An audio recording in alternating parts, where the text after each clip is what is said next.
নমস্কাৰ আজি ইংৰাজী ৰিডিংৰ বিষয়ে আৰু এটা ভিডিঅ' লৈছো কিয়নো কিছুমান ইংৰাজী ৰিডিং কৰোঁতে কিছুমান আমি যেনেকৈ আমি অসমীয়াত কিছুমান যুক্তাক্ষৰ পাওঁ তেনেধৰণে ইংৰাজীত আমি যুক্তাক্ষৰ কেনেকুৱা কনসনেন্ট একেলগত থাকিলে কোন কনসনেন্ট একেলগত থাকিলে আমি যুক্তাক্ষৰ হিচাপে পঢ়িম এই বিষয়ে আজি আলোচনা কৰিম গতিকে চোৱাচোন ইয়াত চোৱা প্ৰথমতে আমি যদি চোৱা এতিয়া যদি জি আৰু আৰ এই দুটা কনসনেন্ট যদি একেলগত থাকে তেতিয়াহলে আমি ইয়াক গৰাই গ্ৰ হিচাপে আমি পঢ়িম যেনেকৈ মই এটা উদাহৰণ দি দিও যেনেকৈ চোৱা যে জি আৰ অ ইউ পি গ্ৰুপ কি হৈছে এইটো গ্ৰুপ ইয়াত চোৱা জি আৰু আৰ এ কি হ'ল গৰাই গ্ৰ অ ইউ এইটো উকাৰ হৈছে আকৌ পি এ কি হ'ব প গ্ৰুপ বুজি পাইছা যেনেকৈ চোৱা এ জি আৰ আই আকৌ চোৱা C U L T U R E ইয়াত চোৱা এগ্ৰিকালচাৰ ইয়াত চোৱা এ জি আৰু আৰ একেলগত আছে তেতিয়াহলে কি হ'ব গৰাই গ্ৰ আই আছে যেতিয়া হস্যিকাৰ হ'ব এগ্ৰি চি কি হ'ব ক হ'ব ইউ ইয়াত আকাৰ হ'ব এলে ল হ'ব এগ্ৰিকাল টি ইউ আৰ এইটো এটা ওয়াৰ্ড প্যাটাৰ্ন হয় যে টি ইউ আৰ ই তেনেকুৱা যদি দুই তিনিটা কনসনেন্ট একলগত থাকে মানে এনেকুৱা যদি এটা কেইটামান লেটাৰ থাকে টি ইউ আৰ তেতিয়া হলে ইয়াৰ এইটো এটা ওয়াৰ্ড প্যাটাৰ্ন ইয়াৰ উচ্চাৰণটো সাৰ বুলি হয় যেনেকুৱা কি হৈছে এগ্ৰিকালচাৰ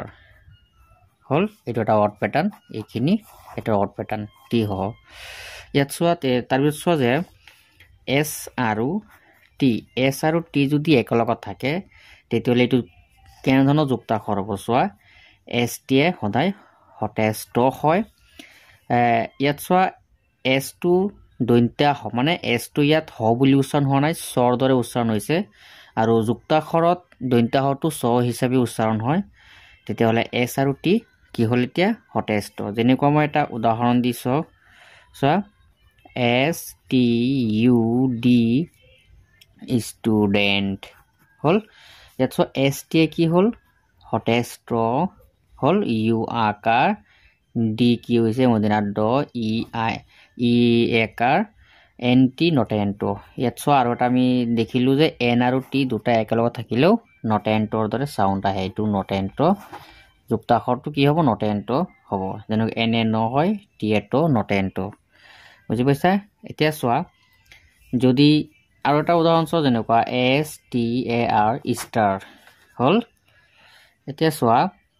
যদি এস টি আৰ একেলগত থাকে এস টি আৰ একেলগত থাকে তেতিয়াহলে আমি প্ৰথমত দেখিলো এস টি হটেষ্ট হল আৰ লগত আছে এতিয়া হটেষ্ট বুজি পাইছে হটেষ্ট যেনেকুৱা আমি এটা এক্সাম্পল দিব পাৰো যেনেকুৱা S T R O N G S T R A কি হ'ব হটেষ্ট হ'ব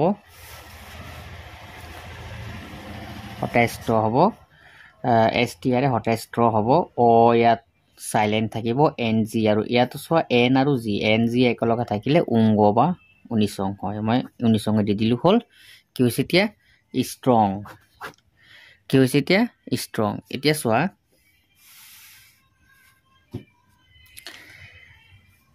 চি আৰু এল চি এ কি হয় চি এ ক হ'ব আৰু এল এ ল হ'ব তাৰ মানে ক আৰু ল একলগ হৈ যিটো যুক্তাক্ষৰ হ'ব এইটো কলেক ল হ'ব যেনেকুৱা চোৱা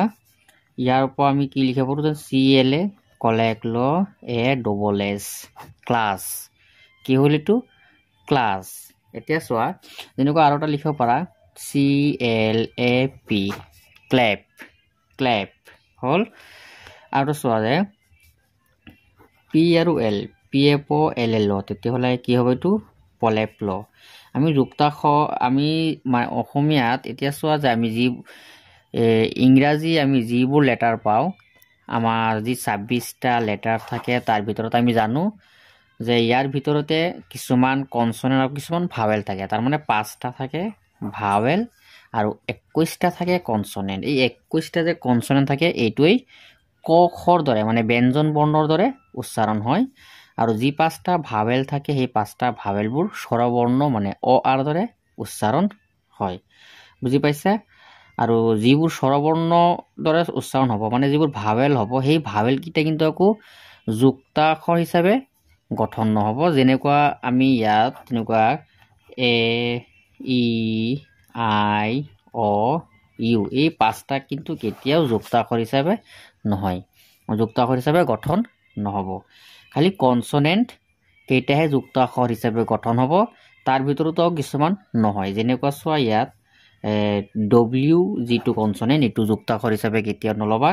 আকৌ এইচ এটা এইটো যুক্তাক্ষৰ হিচাপে নলয় ৱাই এইটো যুক্তাক্ষৰ হিচাপে নলয় একচুৱেলি কি হয় ডব্লিউ আৰু ৱাইটো এটা ভাৱেলৰ দৰেই উচ্চাৰণ হয় মানে সেমি ভাৱেলৰ দৰে হয়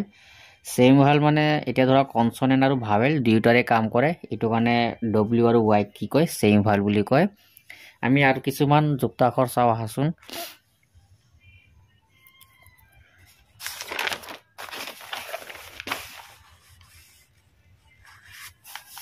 ইয়াত চোৱা আমি জানো যে এন আৰু ডি যদি একেলগে থাকে তেতিয়াহ'লে ইয়াক আমি নড এণ্ডৰ দৰে উচ্চাৰণ কৰোঁ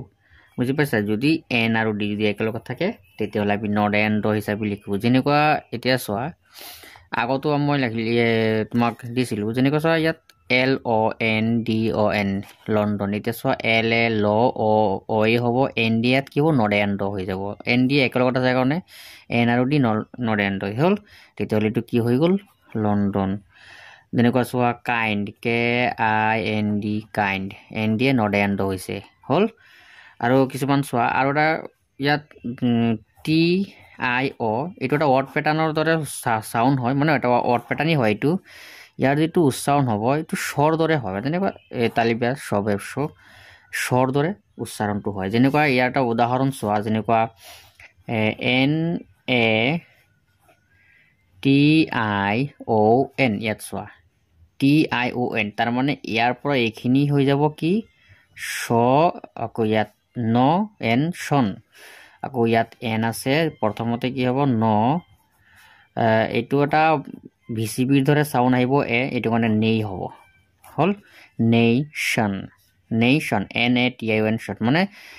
এন মানে টি আই অ' মানে টি আই অ' যদি থাকিব আমি স হিচাপে উচ্চাৰণ কৰিম হ'ল বুজি পাইছা যেনেকুৱা আৰু এটা কিছুমান ইয়াত চোৱা প্ৰথমতে যিটো দিছিলোঁ যে এন আৰু ডি নড এণ্ড হয় যদি এন ডি এইচ থাকে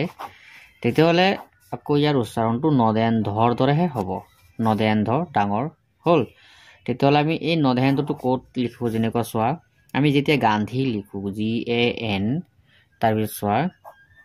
ডি এইচ আই এতিয়া চোৱা গান্ধী লিখোঁতে আমি ডিৰ পিছত এইচ এটা লিখোঁ কিয়নো N D directly node and হৈ যায় আৰু এইচটো দিয়াৰ লগে লগে কি হয় যিকোনো যুক্তাক্ষৰ মানে ডাঙৰ লেটাৰ হৈ যায় যেনেকুৱা উদাহৰণ এটা চিম্পল আমি কে ক হয় কিন্তু আমি যদি কেৰ লগত এটা এইচ দি দিওঁ তেতিয়াহ'লে কৰ পিছত কি আহে খ হয় হ'ল তেতিয়াহ'লে কে এইচ ইয়াত কি হৈ যাব খ হৈ যাব চিম্পল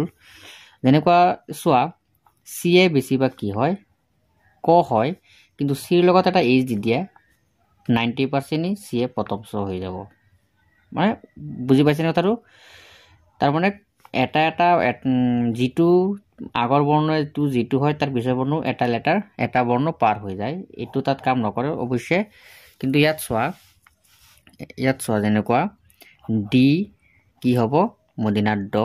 কিন্তু তুমি ডিৰ লগত এইচ দি দিয়া কি হৈ যাব মদিনাৰ ঢ বুজি পাইছা যেনেকুৱা কে ক এইচ দিয়াৰ লগে লগে খ হৈ যাব ডি এ ঢ এইচ দিয়াৰ লগে লগে ঢ হৈ যায় বুজি পাইছা যেনেকুৱা আকৌ ডিএ কিন্তু আকৌ ডিএ দৈন্যতা দও হয় কিন্তু ডিৰ লগত এইচ দিলে যদি ডিএ যদি দ হ'ব পাৰে তেতিয়াহ'লে ডিৰ লগত এইচ দিলে ঢও হ'ব পাৰে কাৰণ দৰ পিছতেই কি হয় ঢ হয় বুজি পাইছা আজি তোমালোকক যুক্তাক্ষৰ বিষয়ে এইখিনি ভিডিঅ' দিলোঁ নেক্সট ভিডিঅ'ত আৰু আলোচনা কৰিম গতিকে আজি ভিডিঅ'টো ইমানেই ধন্যবাদ